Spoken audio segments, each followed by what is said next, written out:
அனைவருக்கும் வணக்கம். நாம பொது நிகழ்ச்சிகள் பல இடங்களுக்கு நாம போகும் பொழுது, இப்ப கல்யாண வீடு, நிறைய விசேஷங்கள்ல, இல்ல கோயில்கள்ல, இல்ல மால், இத மாதிரி நிறைய சினிமா தியேட்டர்கள்ல, இது மாதிரி நிறைய இடங்கள்ல நம்ம பார்ப்பது உண்டு இல்லைங்களா? நிறைய தம்பதிகள் வந்து அந்யோன்யமா இருப்பாங்க. அது மிடில் ஏஜா இருந்தாலும் சரி, ஓல்டு ஏஜா இருந்தாலும் சரி, யங்ஸ்டர்ஸும் சரி, நிறைய பேர் அந்யோன்யமா இருக்கிறத நம்ம பார்த்துருக்குறோம். அதை பார்த்துட்டு நிறைய பேர் ஆதங்கப்படுறது கூட உண்டு. இந்த கணவன் மனைவி எல்லாம் எவ்வளவு அந்யோன்யமா இருக்கிறாங்க, நம்மளுடைய வாழ்க்கையிலலாம் ஏன் இப்படி இருக்கிறது இல்லை அப்படின்னு சொல்லிட்டு புலம்புறதையும் நான் பார்த்துருக்குறோம் இல்லைங்களா? நம்ம வீட்டில் ஏன் இவ்வளோ பிரச்சனைகள் வருது அப்படின்னு. ஒரு சிலரை பார்த்தீங்கன்னா ஒரு வருஷம் கூட தாக்கு பிடிக்க முடியாம அதுலேருந்து வெளியில் வந்துடலாம் அப்படின்னு தவிக்கிறாங்க, வெளியும் வந்துடுறாங்க இல்லைங்களா? நம்ம ஒரு கணவன் மனைவிங்கிறவங்க எப்படி அண்டர்ஸ்டாண்டிங்கோட இருக்கணும் அப்படிங்கிறதுக்கு ரொம்ப பெரிய அதுக்கு நம்ம மெனக்கெட்டெல்லாம் தேவையில்லைங்க. ஒரு மனத்தை சமநிலையில் வச்சுக்கிட்டு நம்ம சிந்தித்து ஒரு 5-6 டிப்ஸ் நம்ம ஃபாலோ பண்ணாலே போதுங்க. அதை ஃபாலோ பண்ணாலே கணவன் மனைவிக்குள்ள அந்த அந்யோன்யங்கிறது நல்லாவே ஒர்க் அவுட் ஆகுங்க. அதுக்கு சின்ன டிப்ஸ் என்னால் தெரிஞ்சது, நான் வந்து என்னுடைய அனுபவத்தில் நான் பார்த்ததில் புரிஞ்சுக்கிட்டதில் நான் உங்களுக்கு சொல்ல ஆசைப்படுறேன். அதாவது ஃபர்ஸ்ட்டுங்க, கணவன் மனைவி அப்படின்னு நம்ம அந்த காலகட்டத்துக்கு வரும் பொழுது அப்பயே நம்ம கொஞ்சம் மைண்ட் செட்டு நல்லா, கணவனாக இருக்கட்டும் மனைவியாக இருக்கட்டும், அது ரெடி ஆகிக்கணுங்க. அப்படியே இல்லைனாலும் கணவன் மனைவி இந்த உறவுக்கு வந்த பிறகும் நம்ம புரிஞ்சுக்கொள்ள வந்து ஃபர்ஸ்ட் எடுத்ததுமே ஆர்கியூமெண்ட்ல வரவே கூடாதுங்க. அண்டர்ஸ்டாண்டிங், ஒருத்தர் கொஞ்சம் அமைதியாக இருந்து பொறுமையாக மௌனம் அதுக்கு ரொம்ப சிறந்ததாக இருக்கும். மற்றவர்களுடைய நடவடிக்கைகளை பார்த்து நம்ம அப்படியே அப்சர்வ் பண்ணிக்கணும். அவங்கவுங்களுக்கு எது பிடிக்குது எது பிடிக்கல அப்படிங்கிறத நம்ம புரிஞ்சுக்கணும். ஃபர்ஸ்ட் ஒருத்தருடைய குணாதிசயங்களை புரிஞ்சுக்கணும். இது எல்லாம் சாதாரணமான கணவன் மனைவிக்குள்ள ஊத்தப்பட்டு தான் நம்ம பேசுகிறோம். எக்ஸ்ட்ராடினரியாக சில இருக்கும், சில வந்து தவிர்க்கவே முடியாத சில கெட்ட பழக்கங்கள்லாம் அடிக்ட் ஆகி அவங்களெல்லாம் நம்ம இதில் சேர்க்கல. மற்றபடி நார்மலாக நம்ம கணவன் மனைவி நார்மலாக கல்யாணம் பண்ணி கொடுத்து நடக்கக்கூடிய இதுக்கு தான் நம்ம பார்த்து பேசிகிட்டு இருக்கோம். அதில் ஃபஸ்ட்டு புரிந்து கொள்ளுதல்ங்க. ஒருத்தரை புரிஞ்சுக்கணும். அந்த புரிந்து கொள்றதுக்கு முன்னாடியே வாதங்களில் ஈடுபடக்கூடாது. ஒருத்தர் சொல்லும் பொழுது அது என்ன நோக்கில் சொல்கிறாங்க அப்படிங்கிறது கொஞ்சம் விலகி நம்ம பார்க்கணும். 2 பேருமே சரி, கணவனும் மனைவி 2 பேருமே எடுத்த எடுப்புலேயே நம்ம அவங்களுடைய கருத்துக்கள் வந்து நம்மளுக்கு முரண்பாடாக தாங்க இருக்கும். ஏன்னா நம்ம வளர்ந்த விதங்கள் வந்து வெவ்வேறு இடங்கள்லேருந்து வளர்ந்து ஒரு இடத்துல வந்து மீட் பண்ணுறோம் இல்லைங்களா? அப்போ ஃபஸ்ட்டு புரிந்து கொள்றதல் அப்படிங்கிறது ரொம்ப முக்கியம். அந்த புரிந்து கொள்றதுக்கு ஃபஸ்ட்டு நம்ம என்ன முக்கியமானதுன்னா ஆர்கியூமெண்ட்டை அவாய்ட் பண்ணணுங்க. பேச்சை அவாய்ட் பண்ணணும். ஒருவற்ற எக்ஸ்பெக்டேஷன் அதிகமாக வைக்கக்கூடாதுங்க. எதையுமே அவ அப்படி செய்யலை, இவ இப்படி செய்யலை, இதில் குறை இருக்குது அதில் குறைகளை சுட்டி காட்டுறதை குறைக்கணுங்க. குறைகள் இருக்க தான் செய்யும், அதை படிப்படியாக அவங்களா புரிஞ்சுக்க போகிறாங்க. இப்போ ஒரு சின்ன எக்ஸாம்பிள் சொல்லுங்களேன். ஒரு கணவன் வந்து அவங்க வீட்டில் அவங்களை செல்லமாக வளர்த்துட்டு வந்திருப்பாங்க. நீங்கள் வந்து அதுக்குள்ளே வரீங்க. உங்கள் வீட்டில் வந்து எப்படின்னா ஒரு குளிச்சுட்டோ வந்தால் அந்த ட்ரெஸ் எல்லாம் காய வைக்கணும், அதை ப்ராப்பராக வளர்ந்துட்டு வந்திருப்பீங்க. அவர் வீட்டில் அப்படியே செல்ல பையனா அப்படியே போட்டுட்டு வந்துட்டு மாதிரி இருப்பார். அதை பார்க்கும் பொழுது உங்களுக்கு நிச்சயமாக ஒரு ஆதங்கம் வரும். ஏன் இப்படி போட்டு போகிறாரு? ஈரத்துணியை வந்து கட்டிலில் போட்டுடுறது, ஈரத்துணி வந்து சோபாவில் போடுறது, இதை மாதிரி சின்னது எக்ஸாம்பிள் தான். அதே மாதிரி மனைவிட்ட சில குறைகள் வந்து கணவனுக்கும் தெரியும் இல்லைங்களா? இதை நம்ம எடுத்த எடுப்புலேயே இதை ஆர்கியூமெண்ட்டுக்கு கொண்டுட்டு போகக்கூடாதுங்க. நீ ஏன் இப்படி செய்கிற, நீ இப்படி பண்ணக்கூடாது, இது தப்பு அப்படின்னு நம்ம ஆர்கியூ பண்ணதை விட்டுட்டு நாம் அவங்க செய்கிறத, இப்போ ஒரு துண்டை எடுத்து, இது எக்ஸாம்பிள் சொல்லிட்டு இருக்கிறேன், ஒரு கட்டிலில் போடுறாங்கன்னு வச்சுக்கிறேன், அதை எடுத்து நீங்கள் எங்கே போடணுமோ அந்த இடத்துல ஒரு 4 நாள் போட்டு பாருங்களேன். அவங்களுக்கு ஆட்டோமேட்டிக்காக அவங்களுடைய உணர்வு வந்து ஐயோ இப்படி தான் இருந்தால் அவருக்கு பிடிக்கும் அப்படிங்கிறதுக்கு அவங்க அண்டர்ஸ்டாண்ட் பண்ணிப்பாங்க. இதுமாரி தான் மனைவி ஏதாவது ஒரு செயல் செய்கிறாங்கன்னு வச்சிங்களேன், காலையில் எழுந்திரிக்க மாட்டேங்கிறாங்க, கொஞ்சம் பொறுத்து பாருங்களேன். கொஞ்சமாக பொறுத்து உங்களுடைய சூழ்நிலையை அவங்களுக்கு புரிய வைங்க. எடுத்தடுப்புல எப்படி அவங்க வீட்டில் எப்படி தூங்குற போகிற வர இந்த மாதிரி ஆர்கியூ பண்ணி அது வந்து அவாய்ட் பண்ணலாங்க. அவங்களுடைய நிலையை நம்ம சுட்டி காட்டாமல் புரிய வைக்கிறதுங்க. நம்மளுடைய செய்கைகளால் புரிய வைக்கணும். நம்ம எப்பொழுதுமே நம்மளோட செய்கைகளால் புரிய வைக்கும் பொழுது அதை புரிஞ்சுக்கிறதுக்கு ஈஸியாக இருக்கும். இதே நம்ம பேச்சா ஆரம்பிச்சோம்னா அது பெரிய ஆர்கியூமெண்ட் ஆகி அன்னை பொழுதே ஒரு பெரிய சண்டையில் தாங்க முடியும். இது டெய்லி தொடர்ந்துகிட்டே இருக்கும். இதை அவாய்ட் பண்ணுறதுக்கு இது ஒரு முக்கியமான பாயிண்ட்டுங்க. 2வது பாயிண்ட் என்னன்னா, முதல்ல நம்மளுடைய சூழ்நிலையிலேருந்து நம்ம வந்திருப்போம் இல்லைங்களா? ஒரு 25 வருஷம் ஒரு வீட்டில் இருந்துட்டு ஒரு பெண் வந்திருப்பா. 25 வருஷம் ஒரு ஆண் வந்து ஒரு அம்மா அப்பாவுடைய சூழ்நிலையில் வந்துட்டு அவங்களோட அரவணைப்பில் இருந்துட்டு வர்றாங்க இல்லைங்களா? நீங்கள் எடுத்த எடுப்புலேயே கணவன் செய்கிற தப்பு என்னன்னா, மனைவி வீட்டாரை வந்து குறை கூறுவது. அதே மாதிரி மனைவி வந்து கணவன் வீட்டாரை குறை கூறுவது. இது வந்தாங்க முக்கால்வாசி குடும்பங்கள் சண்டைக்கு பிரிதலுக்கு இது பெரிய காரணமாக இருக்குதுங்க. ஏன்னா அவங்களுடைய உற்றார் உறவினர் அவங்களுக்கு முக்கியமாக தான் இருப்பாங்க. அவங்க நல்லவங்களா கெட்டவங்களாங்கிறது அடுத்த பிரச்சனைங்க. அவங்கவுங்க பார்வையில் இருக்கு இல்லைங்களா? குறை சொல்லிகிட்டே இருக்கிறது, உங்கள் அம்மா இப்படி, உங்கள் அப்பா இப்படி, உங்கள் அண்ணன் இப்படி, உங்கள் தம்பி இப்படின்னா, இவங்க வீட்டில் உங்கள் மாமனார் இதை மாதிரி ஒருத்தரை மாற்றி ஒருத்தரை நம்ம குறை சொல்ல ஆரம்பிச்சோம்னு வச்சுங்களேன், அந்த வாதங்கள் வந்து பெருசாக போய் அது சண்டையில் தாங்க முடியும். முடிந்த அளவு நம்ம தவிர்த்திடலாம். ஒவ்வொருத்தரும் அவங்க எதிர்பார்ப்பினுடைய குடும்ப உறுப்பினர்களை குறை சொல்லாமல் இருக்க வேண்டும்.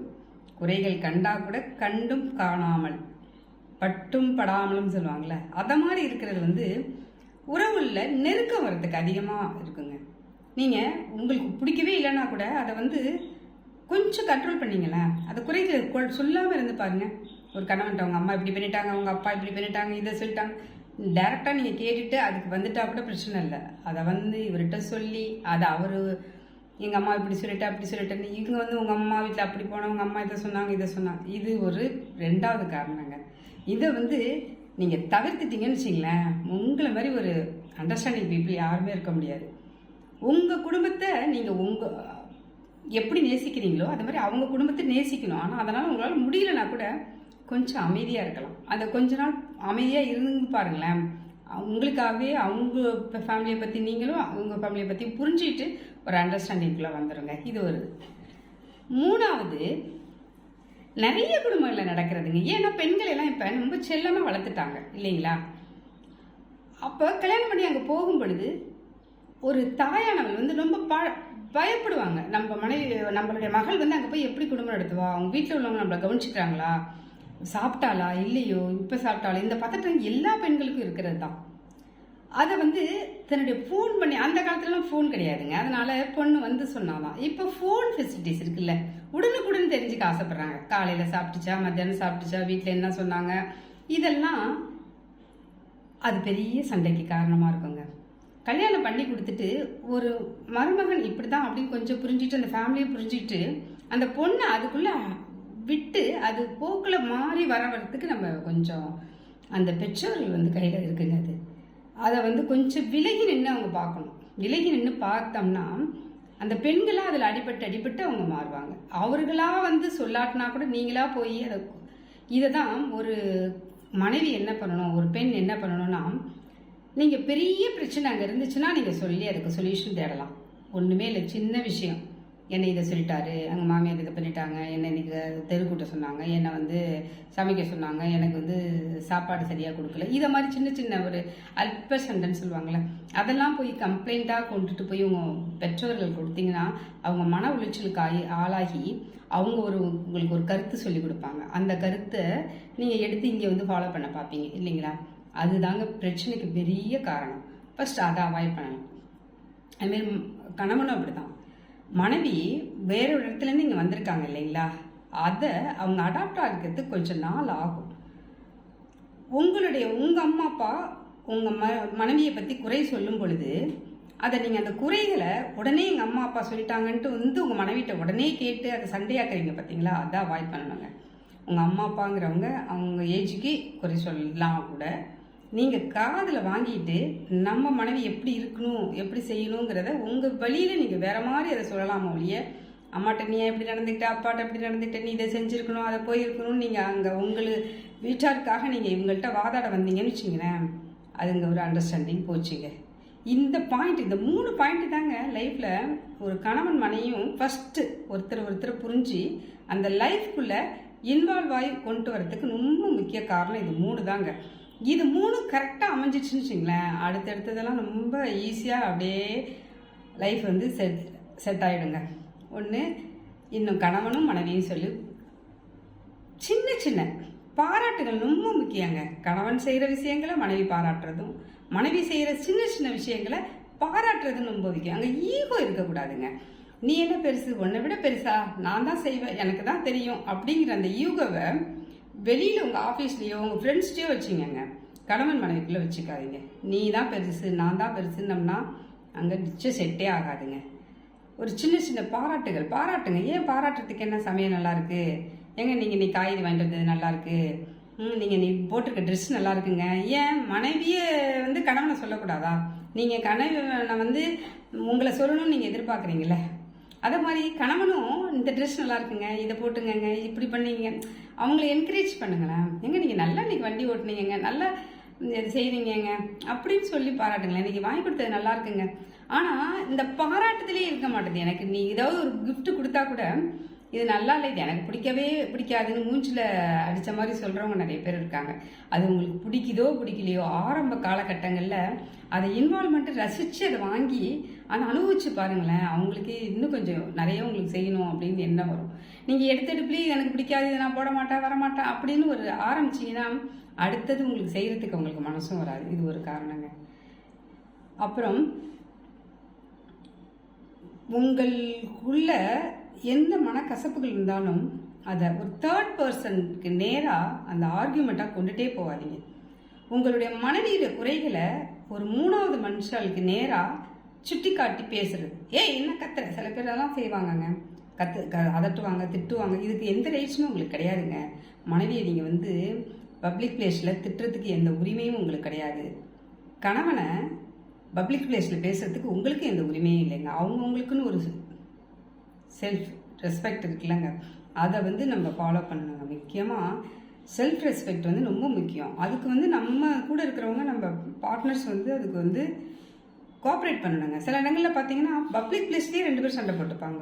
இவங்களை அவங்களுக்கு குறை சொல்லுவாங்க, இவங்களை ஒரு சொல்கிறாங்க, இப்படி போகாத, அங்கே நிற்காத, இது பண்ணாத, அதெல்லாம் வந்து அவங்களுக்குன்னு ஒரு இது இருக்குல்ல.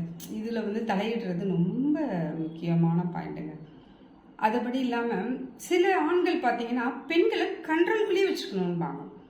எல்லாமே அவங்க தான், அவங்க அந்த பெண்ணு வந்து ஒரு பொம்மை மாதிரி அவங்க ட்ரீட் பண்ணிட்டு இருப்பாங்க. எந்த பொருள் வாங்குறதா இருக்கட்டும், செலவு பண்ணுறதா இருக்கட்டும், எது குழம்பு வைக்கிறதுலேருந்து எல்லாமே அவங்க தான் சொல்லுவாங்க. அந்த பொண்ணு வந்து ஒரு செஞ்சு கொடுக்குற மெஷின் மாதிரியே ட்ரீட் பண்ணுவாங்க. அது ரொம்ப தப்புங்க. உங்களுடைய வாழ்க்கையில் நீங்கள் அவங்களுக்கு சம பங்கு கொடுக்கணும், அவங்களுக்கும் முன்னுரிமை கொடுக்கணும். அவங்களையும் வெளியுலகத்துக்கு போயிட்டு இதை வாங்கி அவங்களுக்கும் அதில் பங்கு கொடுக்கணும். அதை செய்கிறதுல எந்த வேலையாக இருந்தாலும் அவங்களையே, இப்போ அவங்களுக்கு நீங்கள் சைக்கிள் ஓட்ட, 2 வீலர் ஓட கற்றுக் கொடுக்க கூட செய்யலாம். அவங்களுக்கு தெரியாமல் இருந்தால் கூட அவங்கள இண்டிபெண்ட்டாக, வெரி குட், இண்டிபெண்ட்டாக இருக்க விடணுங்க. டிபெண்ட் பண்ணி இருக்கிறத அவாய்ட் பண்ணணும். இந்த இண்டிபெண்ட்டாக நீங்கள் ஆரம்பத்துலேங்களே அவங்க வளர்த்தீங்கன்னா பின்னாடி ஏதோ ஒரு சுச்சுவேஷனில் அவங்களுக்கு அது அவ்வளோ கை கொடுக்குங்க. நிறைய குடும்பங்களில் நான் பார்த்துருக்கோம், இண்டிபெண்ட்டாக இருக்க விடாமல் கடைசியில் அந்த பெண்கள் வந்து ஒரு சுச்சுவேஷனில் தடுமாறுவாங்க. எந்த ஒரு சின்ன விஷயமே தெரியாமல் பப்ளிக் பிளேஸில் வந்து பேசுகிறதுக்கோ, வெளியில் போய் ஒரு பேங்க்கில் போய் என்ன செய்யணும், எங்கே எடுக்கணும், ஒரு அந்த மாதிரி எதுவுமே தெரியாமல் நீங்கள் உங்கள் மனைவியையோ கண்ட்ரோலில் வச்சுருக்காதீங்க. அதேமாரி சில பெண்களும் இருக்கிறாங்க, எல்லாருடைய கண்ட்ரோலையும் தன்னுக்கிட்ட வச்சுட்டு ஹஸ்பண்ட் வந்து ஒரு டம்மி பீஸ் மாரி வச்சுருக்கணும்னு நினைக்கிறாங்க. அதுவும் தப்புங்க. கணவன் மனைவிங்கிறது ஈக்குவல், 2 பேருக்குமே இண்டிபெண்ட் ரொம்ப முக்கியங்க. கொஞ்சம் அவங்களுக்கு லிபர்ட்டியும் தேவைப்படுது. சில பெண்கள்லாம் வந்து அவங்கள கண்ட்ரோலில் வச்சுட்டு எங்கேயுமே போடாமல் வச்சுருப்பாங்க. ஃப்ரெண்ட்ஸ் கூட போகிறதோ, இல்லை அவங்க ஃபேமிலி ஃபங்க்ஷனில் ஒரு சமயம் இவங்களால் போக முடியலனா கூட நானும் போகலான்னு நீனும் போகாத அப்படிங்கிறது. தன்னுடைய கணவன் வீட்டில் அவங்க முன்னாடி எப்படி இருந்தாங்களோ அதே சுச்சுவேஷன் இருக்கிற அளவுக்கு மனைவியும் வச்சுக்கணும். மனைவி தன் பிறந்த வீட்டில் எப்படி இருந்தாங்களோ அதே சுச்சுவேஷனை கணவனும் அதை அலோவ் பண்ணணுங்க. இந்த மாதிரி சின்ன சின்ன டிப்ஸ் தாங்க. நம்ம வந்து அவங்களுக்கு சாப்பிட்டியாமா அப்படின்னு நீங்கள் கேட்கணும், அவருக்கு வேணுங்கிறத நீங்கள் செஞ்சு கொடுக்குறது. இதாவது ஒன்று, இப்போ கோவமாக ஒருத்தவங்க பேசுகிறாங்கன்னு வச்சுங்களேன், அப்போ இன்னொருத்தவங்க மௌனமாக இருக்கிறது அவ்வளோ தாளத்திறந்ததுங்க. ஒருத்தவங்களுக்கு கோவ நிலைக்கு இருக்கிறாங்கன்னா நாம் எவ்வளவுக்கு எவ்வளவு கோவமே பேசாமையே இருந்துட்டோன்னு வச்சுங்களேன், அதை நீங்கள் கேட்கலாம். அவங்க அமைதியாகி அவர் நார்மலாக ஒரு சமயம் சிரிச்சிட்டு இருப்பார்ல, அப்போ அதை சுட்டி காட்டினீங்கன்னா அது அப்படியே ஸ்மூத்தாக போயிடுங்க.